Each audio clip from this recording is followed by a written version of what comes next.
Ayurveda is very eclectic in the sense that during the formation of Ayurveda, it borrowed a lot of concepts from different philosophies.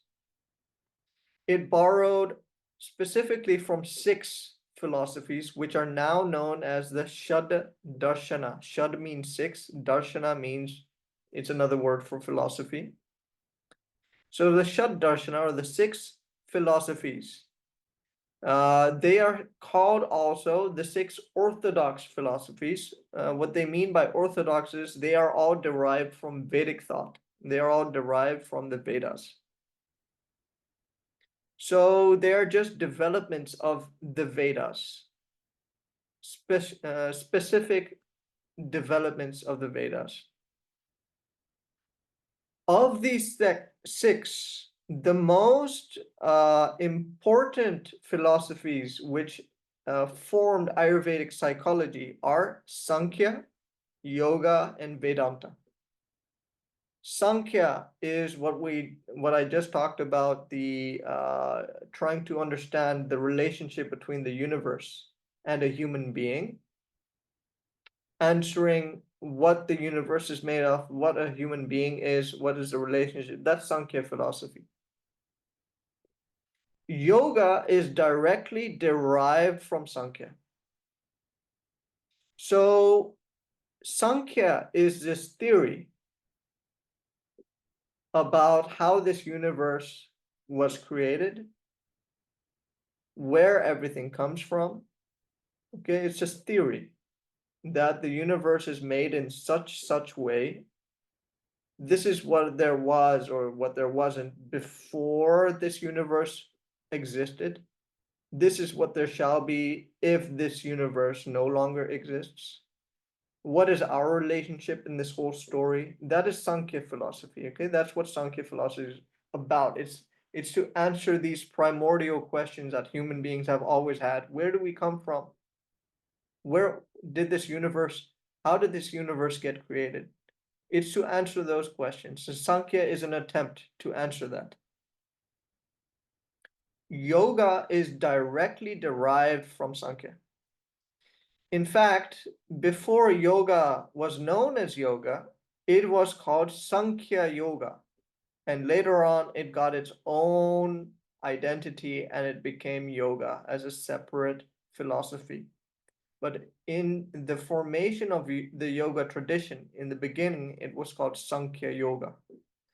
For you see, what yoga actually means is practice. Yoga means putting it into practice. Yoga means practicing whatever theory you are learning. That's what yoga actually means. So Sankhya Yoga means practicing Sankhya philosophy. Sankhya Yoga means that this theory about how this universe was created and the relationship between a human being and this universe, what a human being is in essence, what this universe is in essence. That theory that Sankhya gives, there were people that said, all right, okay, I understand this theory. It sounds interesting.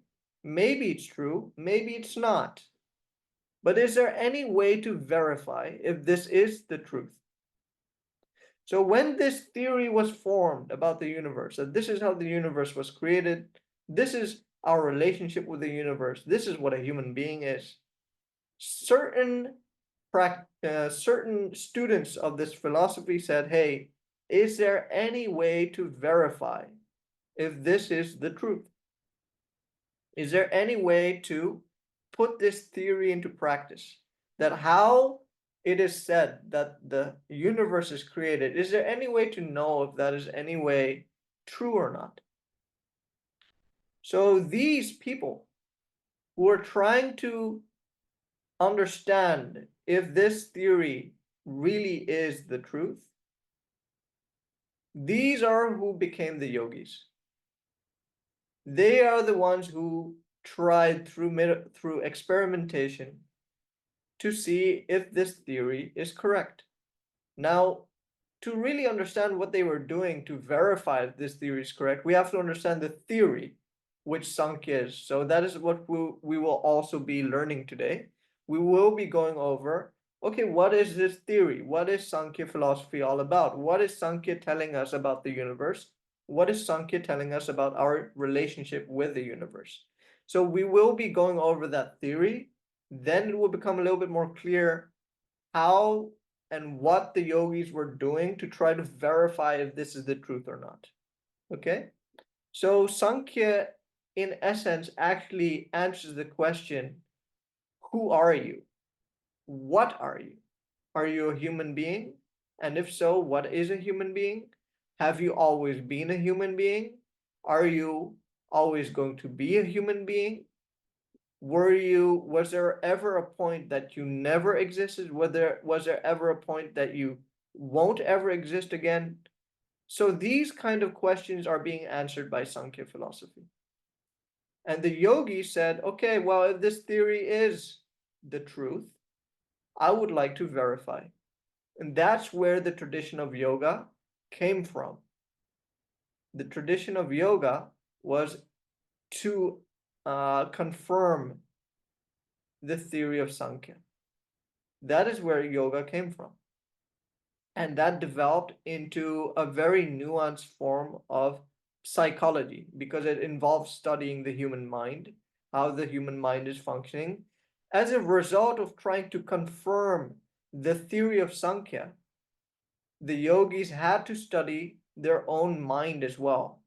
So that is how yoga evolved from Sankhya. Now, Ayurveda took a lot from these two sciences or these two philosophies, and the basis of Ayurvedic psychology comes from this, as well as a third philosophy called Vedanta. Vedanta means literally the end of the Vedas. It means the knowledge or wisdom one attains through studying the Vedas thoroughly. So once one has studied the Vedas, one starts to attain wisdom.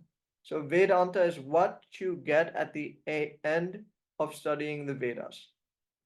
The wisdom that comes with it is the philosophy of Vedanta. Vedanta is basically a system which allows you to assimilate all the wisdom in the Vedas because the Vedas are exhaustive. They're quite you could spend a lifetime studying the Vedas or more, so the system which allows you to efficiently assimilate the knowledge and wisdom of the Vedas is called Vedanta. And this philosophy is also called the path of knowledge, through understanding and assimilating all the wisdom of all the branches of the Vedas. And Ayurveda also took a lot of concepts from Vedanta. So next to these three major philosophies, these are the ones who formed the basis of Ayurvedic psychology. There are three other ones which don't necessarily form, well, they all have their impact on Ayurveda in general, but they also have helped to develop Ayurvedic psychology as well. So what are the six philosophies which contributed to the formation of Ayurveda? So we have Nyaya, Vaisheshika, Sankhya, Yoga, Mimamsa, and Vedanta. So from these six, Sankhya, Yoga, Vedanta have had the most major impact on Ayurvedic psychology and Ayurveda in general. But these other systems have also had an impact. So Nyaya, Vaisheshika, Mimamsa have also had a major impact on the formation of Ayurveda. I'll just go through these quickly so we have a little bit of an overview so that we understand which concepts Ayurveda got from which philosophy. So first of all, we look at Nyaya philosophy. Nyaya is the pursuit of looking at what is valid knowledge and what is invalid knowledge. So it is the skepticism. Ayurveda is an Ayurvedist is always skeptical about where their information comes from. Is it something I can rely on? Is it something I can't rely on? Ayurveda generally, and also yoga, does not function on blind faith. Whatever information we get, whatever I am also telling you, you have to be skeptical about it and see and verify, is this information I can rely on? What are the ways that I can verify if this information is correct? There needs to be checking of the knowledge and information. An Ayurvedist is always checking their sources of information and checking if the information is valid or not. Now we're dealing with human health here and human mental health, human physical health. So it is a big responsibility when people come and ask for help. So the early Ayurvedic physicians had to be sure that the information and theory they have that they could rely on. So this kind of attitude that the information I'm getting, is it something I can rely on? This attitude comes from Nyaya philosophy. Understanding if I can rely on this or not. Then we have Vaisheshika. What does Vaisheshika mean? Vaisheshika comes from the Sanskrit word Vishesha. Vishesha means that which is different, that which is unique, that which has different characteristics. So Vaisheshika is the attempt to understand why different substances in this universe have different characteristics. Why are some substances solid matter? Why are other substances liquids? Why are other substances gases? Why do you have planets which have an atmosphere, which have no atmosphere? Why do you have different sizes of different substances? Why are some things rough to the touch? Why are something smooth to the touch? Why is something solid? Why is something liquid? It is trying to understand what makes something solid, what makes something liquid, what makes something a gas. So it is an early proto chemistry slash physics, you could say. It is an early attempt to understand how matter can differentiate itself. Yes, so that is Vaisheshika, and Ayurveda took, of course, some concepts from there, understanding how matter can be different. Sankhya. Sankhya is the endeavor to understand the evolution of the universe.